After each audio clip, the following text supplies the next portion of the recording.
নমস্কার বন্ধুরা, welcome back to live water football. তো বন্ধুরা, আরও একটা নতুন ভিডিওতে তোমাদের সকলকে স্বাগত জানাই। তো বন্ধুরা, ভিডিওটা শুরু করার আগে তোমাদের কাছে একটাই অনুরোধ, সেটা হচ্ছে যে আমাদের এই চ্যানেলে যারা প্রথমবার তারা কিন্তু অবশ্যই আমাদের এই চ্যানেলটাকে সাবস্ক্রাইব করে পাশে থাকা বেল আইকনটি অল করে রাখবে, যাতে সবার প্রথমেই এরকম খেলার আপডেট তোমাদের কাছে পৌঁছে যায়।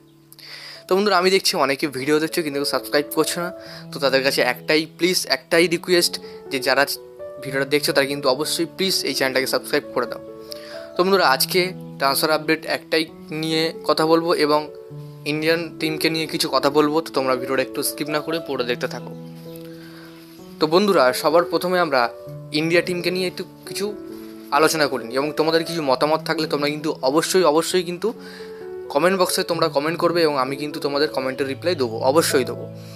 তো দেখো, এই মুহূর্তে ইন্ডিয়ান ফুটবল মানলো মার্কোয়েজের হাতে আসার পর থেকে কিন্তু তিন চার নাম্বার নিচেই চলে এসছে ফিফা ফুটবল র্যাঙ্কিংয়ে, যেটা কিন্তু খুবই একটা লজ্জার ব্যাপার আমাদের কাছে। স্টিভেন কনস্টেন্টাইনের তত্ত্বাবধানে অনেক ভালো করেছিল ইন্ডিয়া।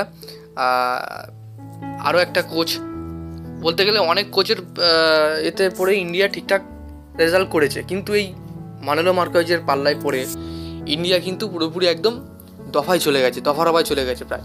ঠিক আছে, তো মানলো মার্কেজ তিনি কিন্তু নিজে মুখে বলেছিলেন যে আমি কোচিং করাবো ইন্ডিয়া টিমের, আমি দায়িত্ব নিতে চাই। এমনকি ইভেন মানলোর কথাই কিন্তু সুনীল ছেত্রী তার যে মানে গর্বের সাথে নেওয়া রিটায়ারমেন্ট তিনি কিন্তু আবার ফিরিয়ে এনে আবার তিনি ইন্ডিয়া টিমে খেলতে এসেছেন। কার জন্যে? না, মানলো মার্কোয়েজের জন্য। এটা খুবই লজ্জার ব্যাপার। তো খেলতে আসার পর বাংলাদেশের সাথে ড্র হলো, থাইল্যান্ডের কাছে হারলো। তো সত্যি কথা বলতে গেলে ইন্ডিয়া টিম যখনই মাঠে খেলতে লাগবে আমরা সবাই আগে থেকেই জেনে যাই যে ইন্ডিয়া টিম হারবে। এই টিমটা থেকে আমরা কিছু আশা করতে পারছি না। আন্ডার-21, আন্ডার-22, আন্ডার-23 বলতে গেলে প্রত্যেকটা দলেই কিন্তু অত ভালো প্লেয়ার ডেভেলপমেন্ট হচ্ছে না। আমাদের এই মুহূর্তে কিন্তু ওসিআই প্লেয়ার অবশ্যই লাগবে ইন্ডিয়া টিমে, অবশ্যই লাগবে। খুবই গুরুত্বপূর্ণ একটা টাইমে লাগবে, কারণ এই টাইমটা কিন্তু এআইএফএফ গা ছেড়ে বসে থাকলে তাহলে কিন্তু ইন্ডিয়া টিমের আর দেখতে পাওয়া যাবে না, কোথায় 500-600 নম্বরে চলে যাবে, ইন্ডিয়া টিম আর খুঁজে পাওয়া যাবে না।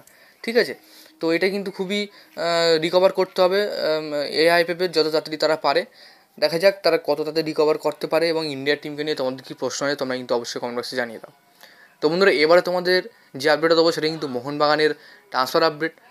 তোমরা অবশ্যই জেনে গেছো রবসন রবিনো তিনি কিন্তু অবশ্যই মোহনবাগানে সই করে দিয়েছেন, কিন্তু অনেকেই বলছে যে 1 বছরের জন্য করেছে বা 2 বছরের জন্য করেছে। ঠিক আছে, তো আমি তোমাদেরকে বলতে চাই রবসন রবিনো তিনি কিন্তু প্রায় 2 বছরের জন্যে সই করেছে মোহনবাগানে। এটা 1 বছরও হতে পারে বা 2 বছরও হতে পারে। আমার যতটুকু সম্ভব তিনি 1 বছরই থাকবেন, অর্থাৎ এই সিজনেই থাকবে মোহনবাগানে, এমন একটা খবর আমার কাছে বেরিয়ে আসছে। তো তোমাদের কি মনে হয় রবসন রবিনো কতদিন থাকলে ভালো হয়? অবশ্যই কমেন্ট বক্সে জানিয়ে দিও। আজকের জন্য ভিডিওটা এতটাই ছিল। ভিডিওটা যদি ভালো হয় অবশ্যই লাইক করে দিও। আমাদের এই চ্যানেলের প্রথমবার চ্যানেলটাকে সাবস্ক্রাইব করে পাশে থাকা বেল আইকনটি অল করে রেখো। ধন্যবাদ বন্ধু।